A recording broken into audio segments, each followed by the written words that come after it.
안녕하세요, 여러분. 저는 서울에 사는 20대 후반 여자입니다. 결혼에 1년 반 차를 향해 가고 있는 파릇파릇한 새내기이기도 하고요. 평소에 긴 글을 써본 지가 별로 없어서 조금 긴장이 되지만 경험을 다 녹여내 허심탄회한 사연 하나를 올려보겠습니다. 먼저 잘 부탁드린다는 말씀부터 드리면서 말이죠. 저는 또래 친구들보다 결혼을 훨 일찍 했습니다. 예전에 비해선 이른 나이도 아니었지만 요즘 젊은 친구들에 비하면 분명히 결혼을 일찍 한 케이스였죠. 20대 중반부터 교제하던 남편이랑은 1년도 채 되지 않아 결혼 얘기를 나누기 시작했었어요. 저희 남편이 벌써 30대에 접어들었던 나이였거든요. 남편의 나이에 맞춰서 대화를 나누다 보니 자연스레 결혼 얘기가 빨리 주고받아졌고 양가 부모님께서도 거리낌 없이 결혼에 찬성하면서 그렇게 제가 유부녀가 되었습니다. 결혼이란 게 뭐 대단한 조건이나 단계를 요구하는 줄 알았는데 막상 해보고 나니 정말 별게 없었죠. 눈 깜짝하고 나서 보니 유부녀가 되어 있었으니까요. 이런 과정에서 저는 참 은연중에 외로움을 느꼈답니다. 주변에 결혼한 친구들이 없다 보니 결혼담을 나눌 수 있는 사람을 만나기 쉽지 않더라고요. 무엇보다 상담을 제대로 주고받을 수 있는 사람을 찾기 쉽지 않아서 얻어지는 고난이 상당했답니다. 그게 쌓이고 쌓이다가 터져버렸는데 이 사연을 통해서 오늘 낱낱이 상담을 받아볼 수 있을 것 같네요. 결혼하며 남편이랑 둘이서만 잘 살면 되는 건 줄 알았습니다. 그래서 전 결혼하며 가장 신경을 많이 쓴 게 남편이랑 잘 지내는 일이었어요. 부부싸움 하지 않고 둘이서 알콩달콩 잘 사는 건 말이죠. 하지만 결혼을 해보니 여러 가지 따지고 들어야 할 것이 정말 산더미처럼 많더라고요. 남편이랑 잘 지내는 건 둘째치고 결혼했다는 이유만으로 강요되는 며느리 일에 입이 삐쭉 튀어나올 일들이 정말 많았답니다. 시어머니가 굉장히 인격적으로 특이하고 특출난 분이셨거든요. 보통 남편이랑 나이 차이도 꽤 나고 아직 20대인 나이에 시집을 온 며느리를 보면 조금이라도 더 챙겨주려 한다거나 어색한 부분을 메꿔주려고 보듬어주려고도 하잖아요. 그게 어른다운 모습인 거고요. 하지만 시어머니는 시어머니신 건지 저희 어머님은 절대로 인자하거나 따뜻한 모습을 제 앞에서 보이려 하질 않으시더라고요. 오히려 날이 선 채로 며느리와의 거리를 정확히 두시는 분이셨답니다. 살다 보니 거리를 좁히는 게 아니라 그 거리를 더 넓혀가는 분이기도 하셨고요. 저는 결혼을 하면서 남편의 권유로 직장을 그만뒀습니다.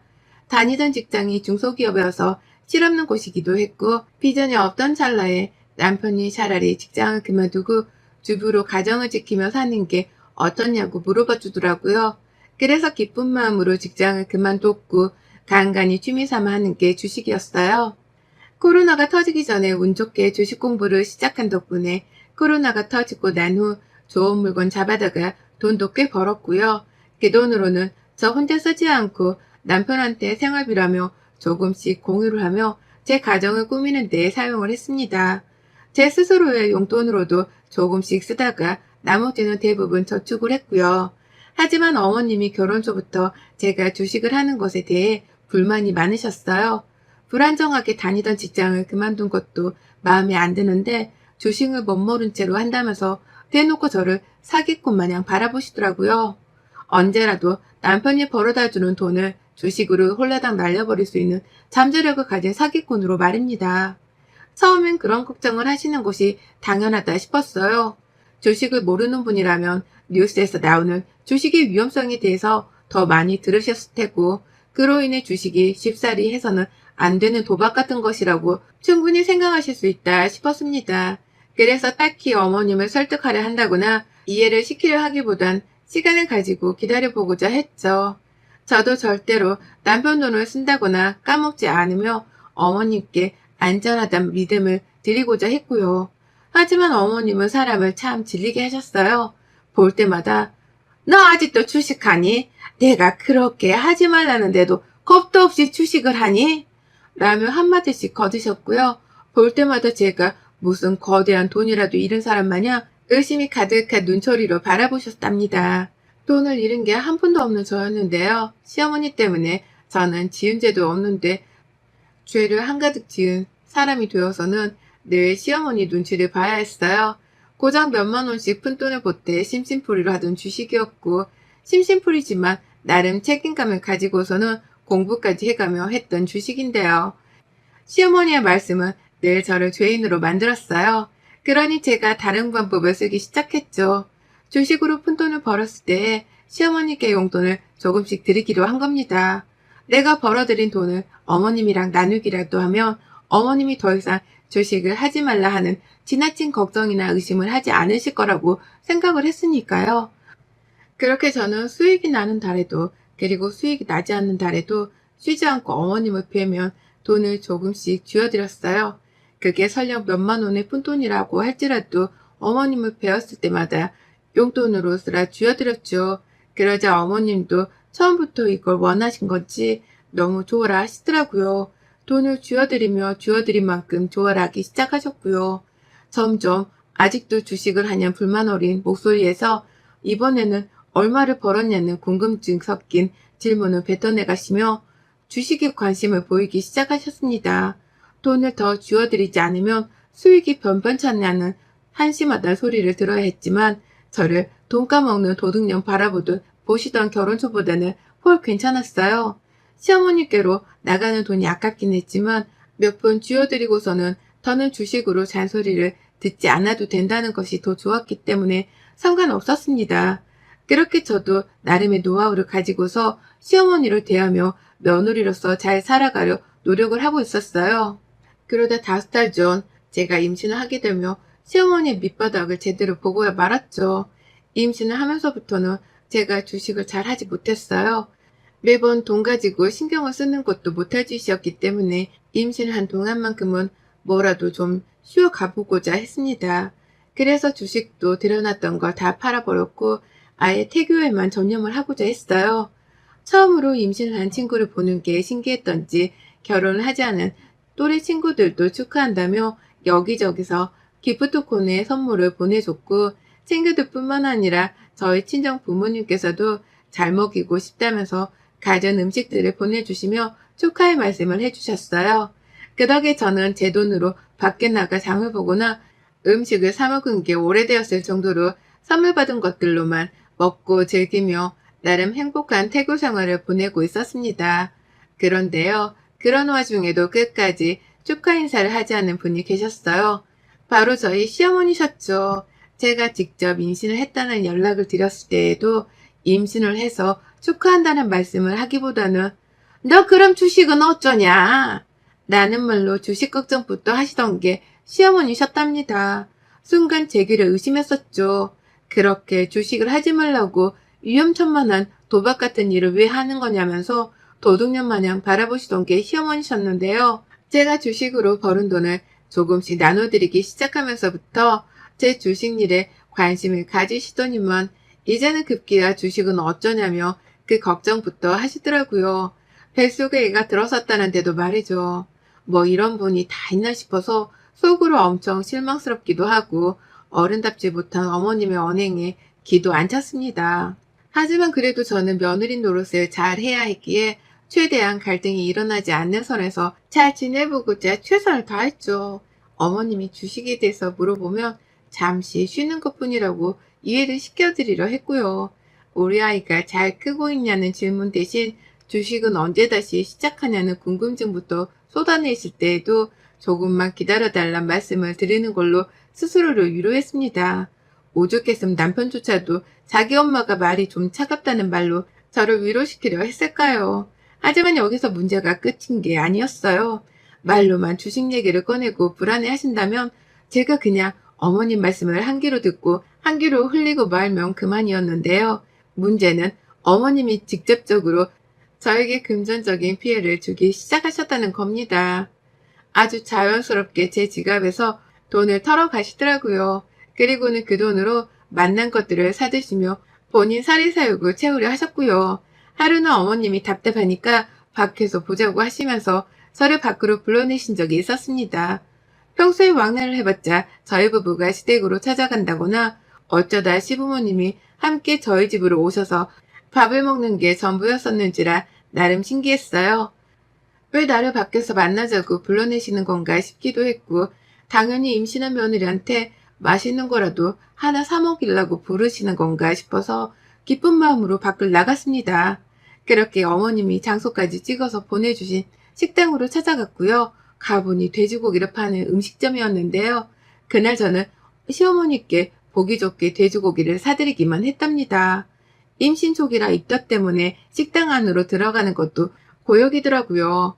밖에서 어머님을 붙잡고서는 냄새 때문에 들어가지를 못하겠다는 말까지 하면서 매달렸지만 어머님은 식당 안에 있는 방까지 예약을 하셔서는 저를 데리고 들어가셨어요.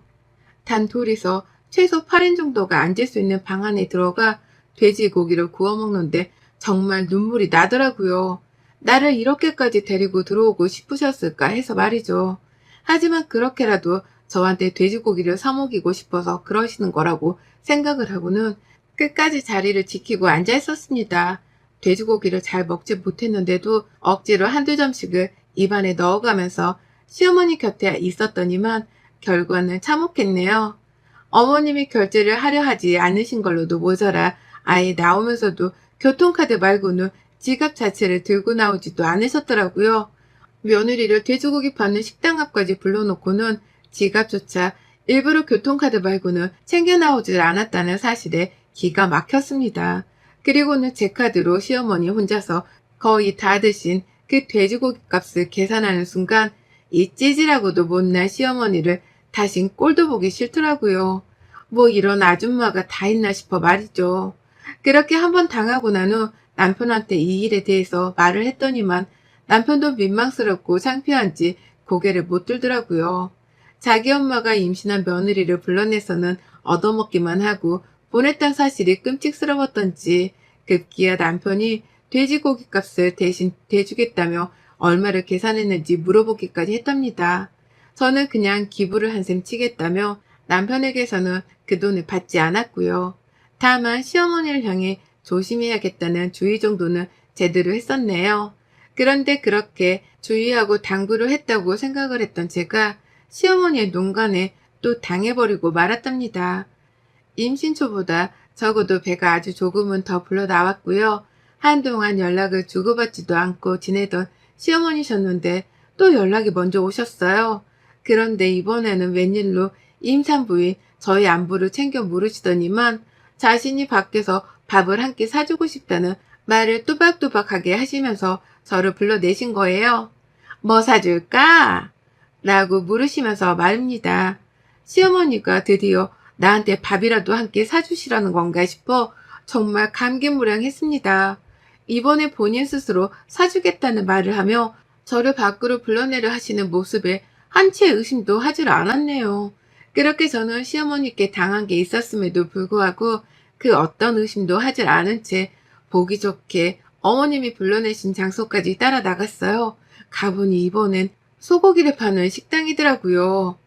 퓨전인지 뭔지 거칠에도 화려하게 해놓은 고급스러워 보이는 한우 식당 말입니다. 그리고 전 그 자리에서 시어머니 한 사람뿐만이 아니라 시어머니 동네 친구라는 처음 보는 아줌마까지 만나야 했답니다. 웬 처음 보는 분이 시어머니 옆에 계셔서 누구신가 했는데 어머님이 자기 옆집 사는 분이라면서 아줌마 소개를 해주시더라고요. 그래서 인사를 드렸고 같이 식당에 합석을 했는데요. 이상하리만큼 기분이 별로더라고요. 식당 안에서 먹고 있는 꼴이 딱 얼마 전 시어머니께 돼지고기를 사드려야 했던 그날과 비슷했던 겁니다. 저도 막 입덧이 조금씩 가라앉고 있는 중이어서 소고기를 먹을 수는 있었어요. 그래서 그 자리에서 적어도 제 몫으로 1인분 정도를 먹었던 것 같은데요. 시어머니랑 시어머니 친구라는 분께서 너무 전투적으로 소고기를 드시더라고요.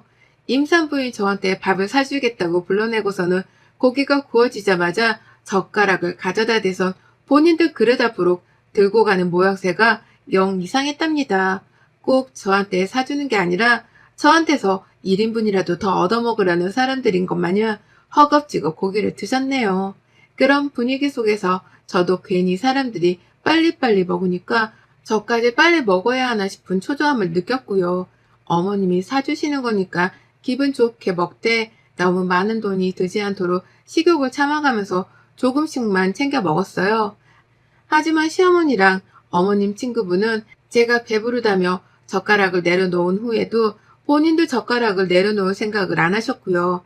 그렇게 불판을 몇 번 더 갈아치우고 난 후에야 배가 부르다면서 젓가락을 내려놓더라고요.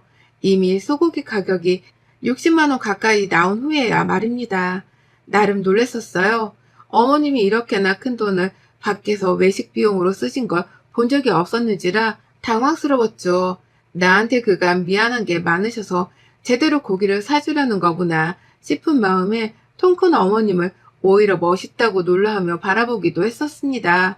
하지만 이런 저의 생각은 단 몇 분 만에 와장창 사라져버리고 말았죠. 어머님의 다음 행동이 대반전이었거든요. 60만 원, 무려 소고기집에서 60만 원어치의 고기를 셋이서 해치워 먹었습니다. 저는 돈 내는 사람이 시어머니라 생각에 아주 조금만 챙겨 먹었는데요. 나머지 그 몇십만 원어치의 소고기를 두 분이서 와글자글 해치워 드시더니만 글쎄 어머님이 계산서를 저한테 주시는 게 아니겠어요? 너무나 자연스럽게 말입니다. 그래서 전 그냥 저한테 얼마치를 먹었는지에 대해서 알려주려고 계산서를 주신 줄 알았습니다. 그래서 멀뚱멀뚱 계산서를 들고선 가만히 보고만 있었는데요. 어머님 친구분이 저한테 말씀을 하시는 거예요. 잘 먹었어요. 많이 먹는 임산부 며느리 덕에 호강하네 내가. 라고 말이죠. 순간 황당한 나머지 눈을 뜨지도 감지도 못한 채 멀뚱거리고 있었는데요. 시어머니가 친구분의 말에 거들면서 저를 보고 말씀하시더라고요. 그래 임산부의 며느리 덕에 우리가 호강하네. 라고 말이죠.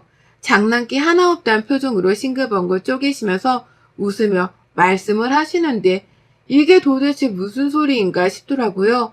나한테 밥을 사준다고 불러내신 게 바로 시어머니신데 그때의 어머님 모습은 어디로 가고 이제 와서 나한테서 고기를 얻어먹으려고 하신다니요. 하지만 결국 그날 계산은 제가 하고 말았답니다. 어머님은 이번에도 또 교통카드를 제외한 나머지 카드는 들고 나오지 않으셨거든요. 빈손으로 나와서 작정하고 며느리한테서 소고기를 얻어먹은 어머님이셨어요. 그 바람에 저는 천불이 나는 상태로 손이 떨리는 걸 감춘 채 60만 원어치를 결제했고요. 갑자기 긁힌 카드 금액에 놀란 남편이 전화를 해오는데도 멘붕에 빠져선 집에 와서까지 그 전화를 받지 못했습니다.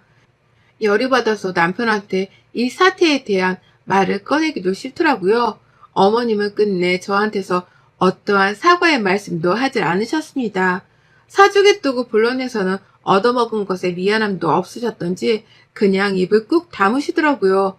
그리고 전 무려 일주일 가까이나 이 일에 대해서 큰 회의감을 느낀 채 분노만 내보이다가 결국 복수를 다짐했죠. 한 번도 아니고 무려 2번이나 내 지갑에서 고의적으로 카드를 꺼내게 만든 시어머니의 만행을 어떻게든 홍구냥 내줘야겠다 싶었던 겁니다. 그냥 홀몸도 아니고 임신한 며느리인데 집에서 쉬라고 내버려 두기는커녕 자기 입에 들어갈 고기를 채워보겠다면서 밖으로 불러낸 시어머니의 생각 자체를 아주 혼쭐내줘야겠다 싶었죠. 임신한 며느리한테는 끝내 한 번에 베품조차 나누질 않는 시어머니를 이번 참에 며느리인 제 손으로 가르쳐 드리겠다고 말입니다. 그렇게 저는 일주일 만에 시어머니를 또다시 불러냈습니다. 또 카드를 놓고 오실까 싶어서 이번엔 제가 시댁으로 찾아갔어요. 과일까지 싸들고 찾아온 며느리를 본 어머님은 잠시 당황하셨으나 한참 시댁 안에서 얘기를 나누다가 시아버지까지 모시고서는 밖으로 데려나가려 하는 제 손에 그냥 아무 의심 없이 따라 나오시더라고요. 괜찮은 카페가 있는데 한턱 쏘겠다고 하는 제 말에 어머님은 치장까지 한다면서 안방에 들어가 옷도 갈아입으시고선 핸드백을 들고 나오셨습니다. 오죽했음 제가 어머님이 화장실에 들어간 사이 가방 안에 지갑이 잘 들어있는지 없는지 확인까지 했었다니까요.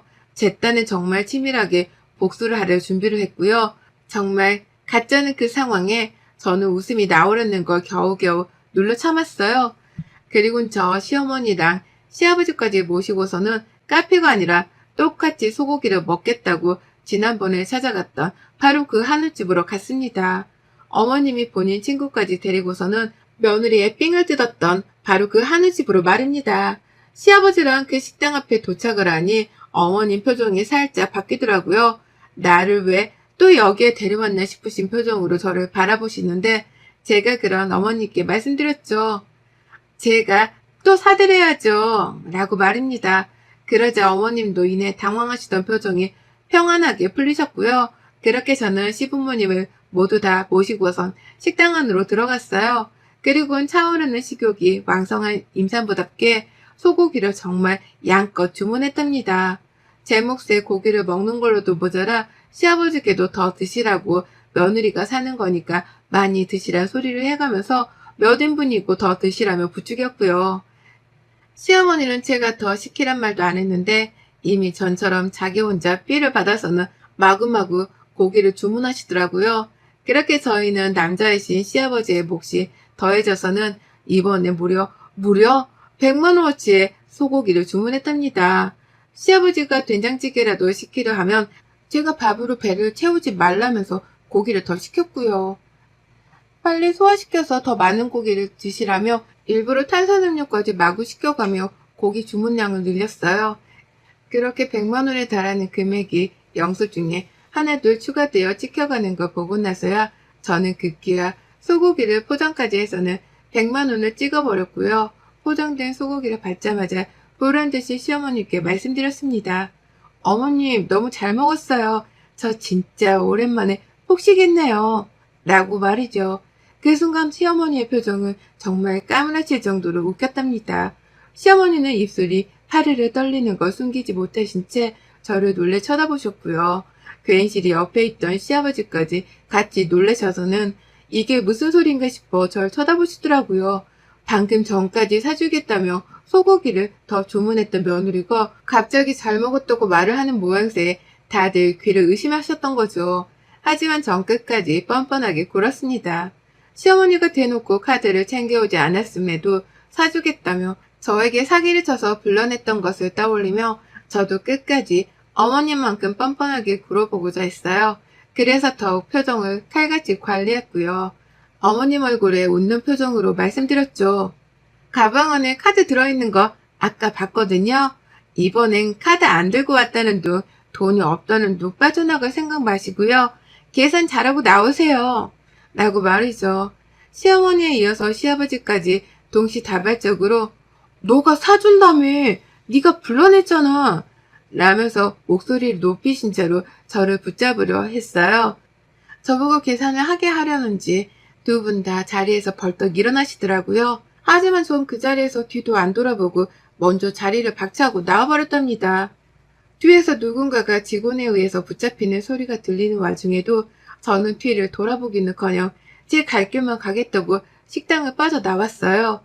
그리고는 정말 뒤도 안 돌아보고 바로 오는 버스를 타고서는 식당 근처를 빠져나왔답니다. 결국 그날 저는 아주 성공적으로 그리고 꿈에 그렸던 대로 시어머니한테서 돈 100만 원어치의 고기를 얻어 먹었답니다. 시아버지가 나오실 적에 아무것도 들고 나오질 않으셨던 걸로 보아 분명 계산은 시어머니가 하셨을 거예요. 울며 겨자먹기로 싫은 걸 억지로 참아가며 계산을 하셨겠죠. 저는 그 꼴을 알면서도 도망치듯 먼저 빠져나온 거고요. 집에 도착했을 때쯤에 핸드폰을 뒤늦게 확인했더니만 시어머니로부터 온갖 욕이 난무하는 문자들이 마구 쏟아져 오더라고요. 네가 어떻게 그럴 수 있냐면서 어떻게 사기를 치냐면서 별의별 소리를 다 해가며 저한테 비난의 문자를 보내오셨어요. 하지만 전 그걸 다 익십하고선 무시했답니다. 사기를 친 것도 본인이 먼저 한 건데 이제 와서 저한테만 비난을 하시는 시어머니의 태도가 너무 뻔뻔스러웠으니까요. 그냥 모른 척 시어머니를 불러내서는 100만 원을 뜯어낸 걸로 전 이번 싸움의 승리를 확신했고요. 이제 다시는 시어머니가 아파 들어누우셨다고 연락을 하시더라도 절대로 시어머니의 부름에 밖에 나가지 않겠다는 다짐을 했답니다. 절대로 다시는 시어머니의 농간에 빠져 돈을 쓸 일이 일어나지 않도록 저 스스로 단속을 잘 하기로 했네요. 우리 어머님은 지금쯤 얼마나 돈 100만 원을 뜯기고서 억울하고 열뻗쳐 잠도 못 주무고 계실지 안 봐도 뻔한데 불쌍하기는커녕 속이 시원해 죽겠네요. 그러게 왜 함부로 며느리 지갑을 털려고 하시다가 그대로 복수를 당해서는 돈까지 잃으셨는지요. 아주 꼴 좋습니다. 여러분의 생각은 댓글로 남겨주세요. 오늘도 시청해주셔서 정말 감사합니다.